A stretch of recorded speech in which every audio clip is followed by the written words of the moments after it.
Good afternoon and welcome to the next in the series of Successful Introvert Workshops. My name is Brian Johnson, the host, and it's really great to be here this afternoon.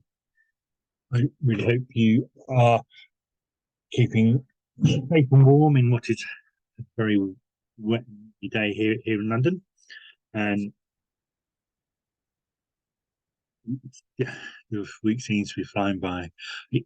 It's really good to be here. So my name is Brian Johnson, the host, and I've been running sessions for a couple of years now, and it's really about sharing some of my experiences over my life, because what I recognised a few years ago is that my passion and interest was really in helping people achieve their full potential rather than the day job we're doing. So having retrained to coach and help people, I now spend my time helping, guiding, coaching people to achieve their full potential.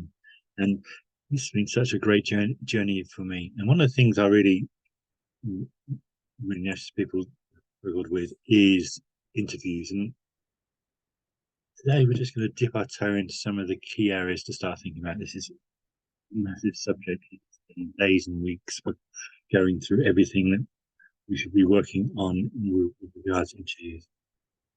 Really aiming to cover briefly over the next 20 odd minutes the key three areas: preparing for interviews, strategies for common questions, and techniques for handling the stress and anxiety we can sometimes feel in those situations.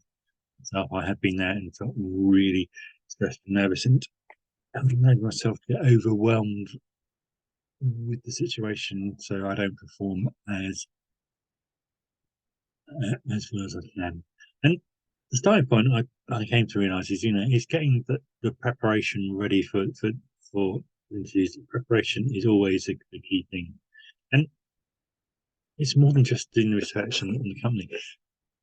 What can be really useful and helpful is researching people interviewing you. Have you met the person before? Often working in financial services 30 odd years, I had come across a number of people I met previously. And sometimes it's just research, you never met them, but you get an idea of the type of person actually who is interviewing you. And that can really help you think when you think about structuring your answers. For instance, if you're talking to someone who's worked for the company for 30 years, the type of answer you're going to give is completely different from someone who's changes employer every two or 3 years, because you're thinking about what appeals to them. Preparation is doing the research and things and putting yourself in your shoes. What do you think they are looking for?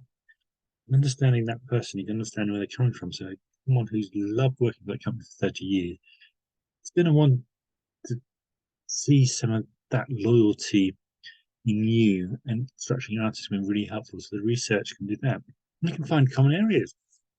I remember being interviewed by somebody who, when I checked in their background, was a LinkedIn, and found actually they grew up where I went to university in Kiel, and that was actually gave us a personal connection at the interview, something in common to talk about, and building those connections is very important. And doing the research on who's interviewing you, knowing who they are, what you can find about their background can be really helpful, because and then think about the structure your answers around those. And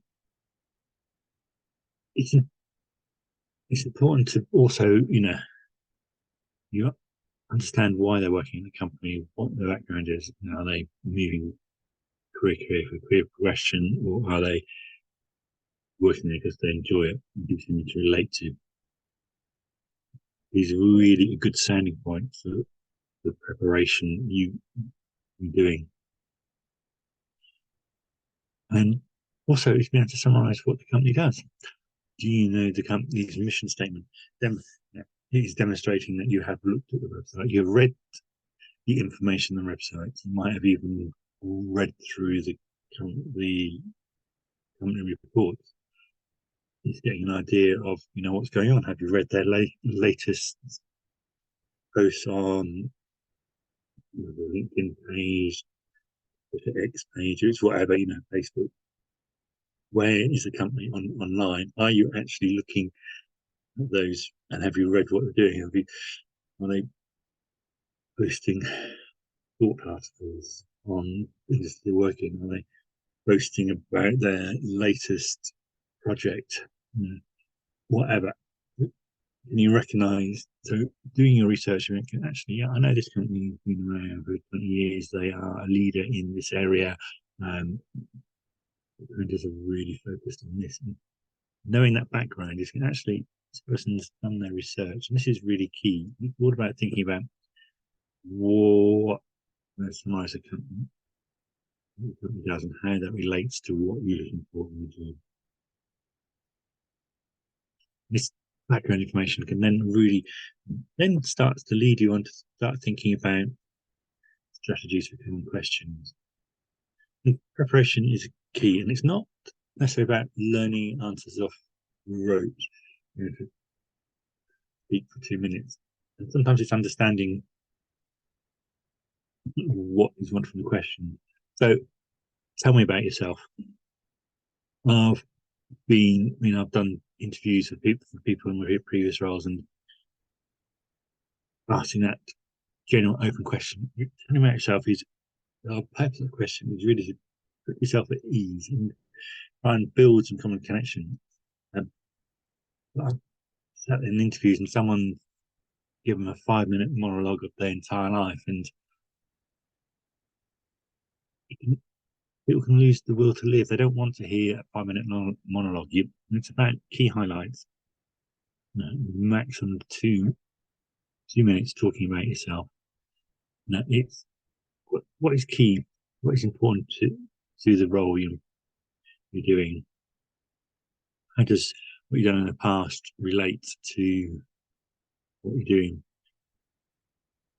What do you do outside work which shows you as a rounded human being? I was thinking, again, having done research on the company, you get an idea of the sort of employer they're looking for. They're looking for someone who's, you're going for a role where you're going to spend 12, 15 hours a day working for them. They don't really want someone who's got all these outside interests and hobbies. If it's more going to a company where they have a more 9-to-5 culture, okay, great, you've got outside interests. Well, that's really good. So, having done the research on the people, you know an idea what their lifestyle is like, and your answer in tell me about yourself really good.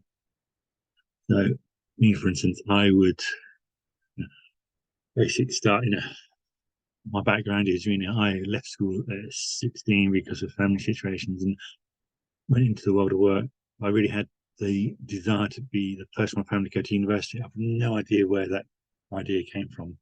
I spent the next 5 years studying in evening classes and working to put myself to university, saving enough money to get myself to university and really move on. And that was the driving ambition to start. And it really is the structure of my life. It's all about continuous development, investment, education, or personal education and development, and seeing what's next.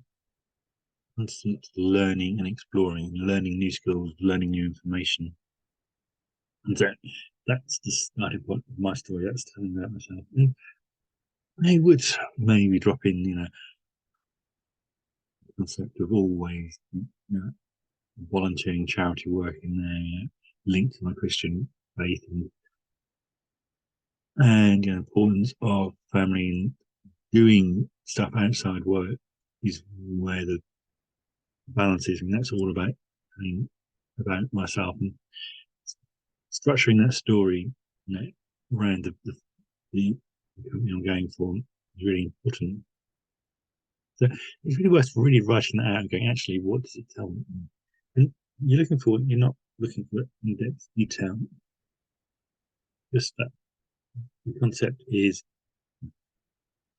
study to get invested. So I haven't gone into detail how I did it and what the steps were, because if people are interested, that leaves interested follow-up questions. The idea is give an answer, and then they can get follow-up questions. It's about creating that conversation, two-way conversation.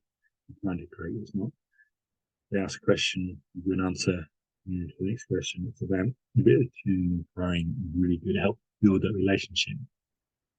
So when questions what next why do you want this job? This is really where doing that research and the people and the company can really help them. What is it attractive to the job? Do you like the team it's involved in, where it works? Is it going to challenge and stretch you? What new skills do you think you're going to learn? And what do you think you're going to bring to the team? It's actually saying, I look at this job and based on my previous experience here, I know I got a lot to bring in. I can bring in, and learn from what you're doing and develop the skills to really hit the ground running when I start that job. It's thinking about the details. Why do you want it? What are you telling them? What are you putting out your CV which says, this bit really makes me fit into this job? That's one of the key things, just to think that actually, how are you telling them what parts of your CV really fit into this job? They would have read it, they've read dozens of CV, and it's question, what's going to make you stand out? Oh, yes, Brian's qualified in this area, so yeah, he's worked with those people before, so yeah, he's going to be a great fit doing this. And sometimes it's about learning new skills. So moving a situation where I need to learn new skills, I can go look at my background from age 16. I've been pretty much every year since being investing in my education and learning new skills. It's something I do naturally, and I'm really, continuing in my mid 50s still to do that. I'm still curious, still learning, I still want to learn. Recognize I will learn stuff today. In 5 years' time, I may not be using it all, but that's fine because it's curious, it's learning, it's knowing the value in that and the difference that's going to make in the short term. So getting that structure in place really helps them. Thinking about, big question, where do you see yourself in 5 years? This is where that research on the people is really important, because if they've been there 20 years or 2 years, your answer is going to be slightly different. So actually, I see myself developing in role, and when the right opportunity comes up, I will look to move on, or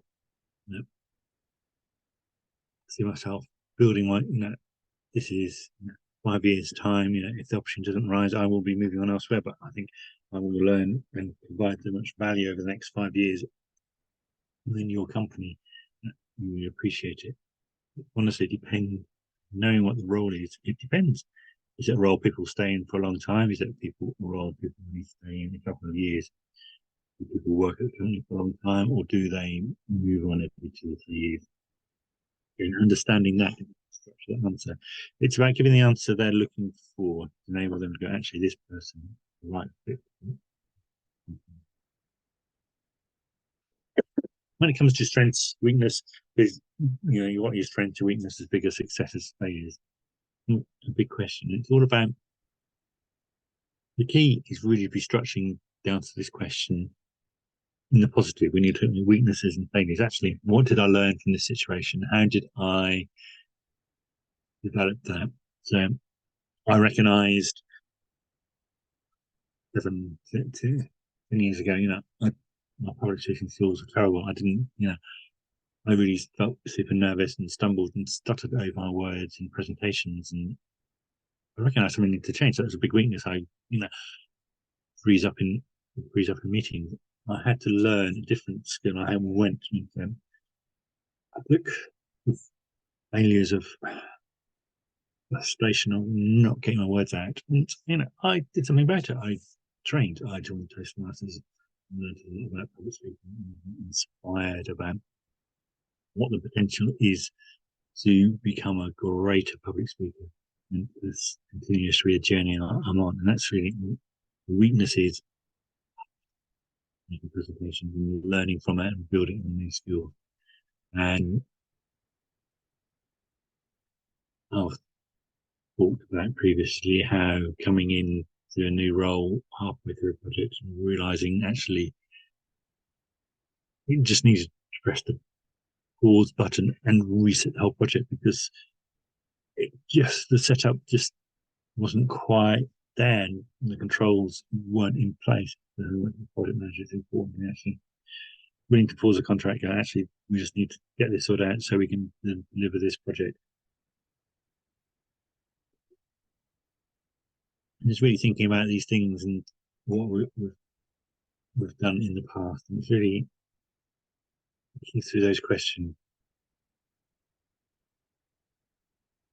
Telling a story, being personal, it's when we're nervous, we might become more factual. I'm quite a private person. I don't give a lot of personal information out. It's talking about, struggles with public speaking, the financial challenges when I was young, like left, working, having to stay to pay myself through university is part of who I am. It's my personal story. It tells me something like that. The confidence I had to travel by myself, being an introvert, going a group holiday, it doesn't really bother me. I could, whether I'm traveling to China through Peru, it doesn't really bother me. A group of strangers because I don't need to talk to them. I don't need those conversations. But I think that is part of who I am, and really understanding that can do that. So I have to recommend that you can research lots of standard questions and the ones we covered here. You're just drafting out some answers, draft some bullet points. I often use a matrix of experience, previous key questions and whereas I worked for, and just think actually what fits into this criteria, what experience have I got, successes, failures, actually what are the key points. It's really being able to demonstrate your answers. There are a number of models out there about explaining the situation, explaining what you did, and the outcome, just keeping a clear structure. So actually, someone who's this was a situation, this is what I did, this is the outcome. And doing that can be really helpful. And with this preparation, it can really help you with dealing with stress and anxiety. Important thing to remember, these are feelings. These are a response to what you're thinking and experiencing. And mind is a great machine, but it can run away with itself and take us down routes we don't want to be.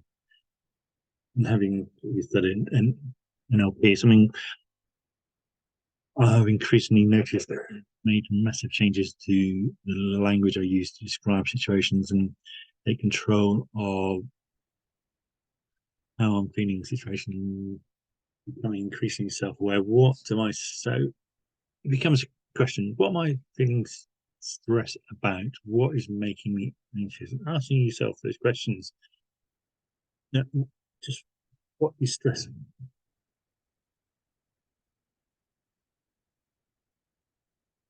Like taking a piece of paper, putting a line down the middle, thinking, what is making me stressful? What is making me feel anxious?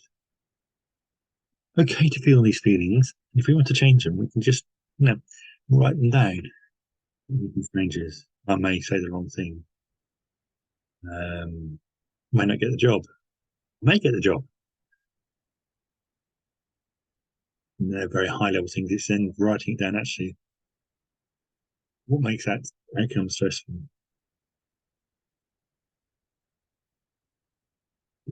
Are you desperate to find a job, so it's important you get it. So that's understanding that stress. What's the worst? In the interview, the worst outcome is that usually you don't get a job. And for most of us, that's something we can really cope with. There's really breaking that down. What is stressful? Okay, which bits do I enjoy? Which bits don't I enjoy? Which bits are causing me to feel stress and anxious? I think hopefully in the national language it's about being honest and clear on those things going forward. These are really the key points for you to be thinking about. It's about watching the language show, things that make you feel stressful, things that make you feel anxious, and what's next. Writing them down can really help.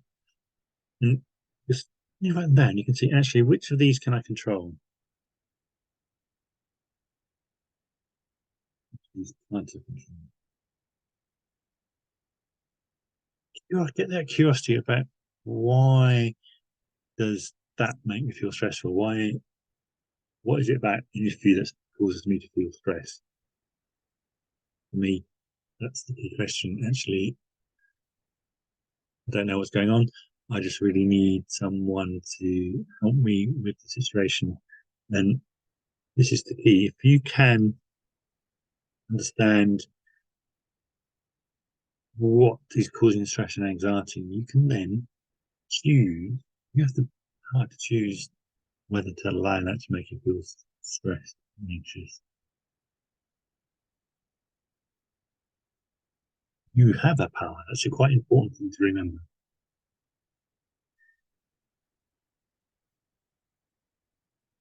Understand actually what actions can I take to feel less stressed, less anxious. Figure out what you can control, what can you make different. I often talk about practicing mindfulness, and this can be we get stressed because we're thinking about, we're imagining what's going to happen, what's going to happen. So sitting there going, actually, okay, how am I going to feel when the interview goes really well? And really creating a strong image. We talk about, being very visual image, make it really strong colours, and notice what you smell and what you're seeing, what you're hearing as you walk out of a success. What sense is that giving you? But for me, just even talking about that just lifts my spirit inside, because it's an exercise I'm used to doing. And it's just working actually, okay. Yeah, I asked some great questions. I got really great answers. I get some really positive feedback. I just feel comfortable. I did my best, and brings a smile to my face. Doing this preparation, getting your mindset around that right feeling for the situation will make a huge difference. This is key dealing with anxiety success. Having done the technical stuff of working out what it is and what's in control and what you do, changing your mindset by just spending some time being aware of actually, I feel really good. Practice just recalling those interviews.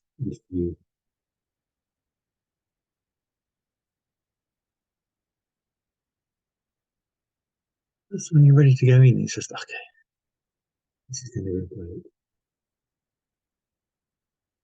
And it just gives you the ability to walk in there. Ultimately, it's worse that either you've had an experience of an issue and answering question, and you know which bits went well and which bits didn't. Yet, if you go in with, actually, I know I'm going to do that, I'm really feeling confident there.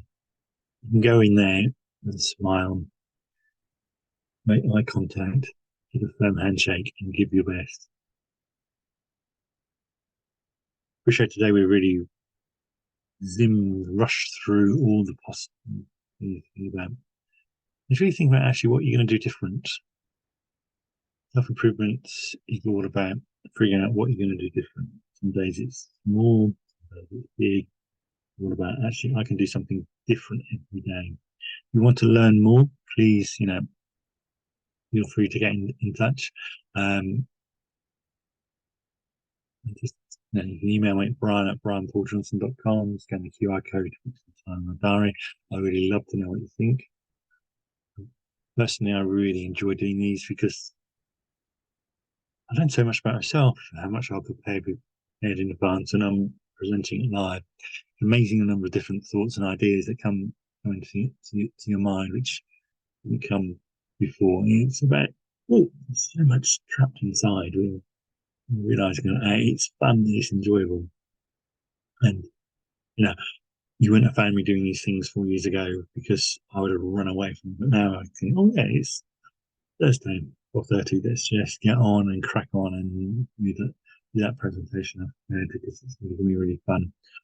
I mean, yeah, how many people watch it live or not is just fun for me. It's self development, if nothing else. I hope you've enjoyed it. Do get in touch. Tell me what you liked, what you didn't like, and what anything at all. You're a great day. Hopefully, sheltering from the wind and rain, and speak to you soon. Bye.